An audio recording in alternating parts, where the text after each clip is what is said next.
Einer meiner wichtigsten Schwächen ist, dass ich keine Erfahrung in diesem Bereich habe.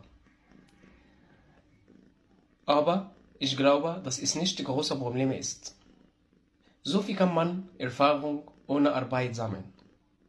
Deshalb suche ich diese Chance dabei. Einer meiner wichtigsten Schwächen ist. Einer meiner wichtigsten Schwächen ist, dass ich keine Erfahrung in diesem Bereich habe. Aber ich glaube, dass es nicht großes Problem ist. So viel kann man Erfahrung ohne Arbeit sammeln. So wie kann man Erfahrung ohne Arbeit sammeln? Deshalb suche ich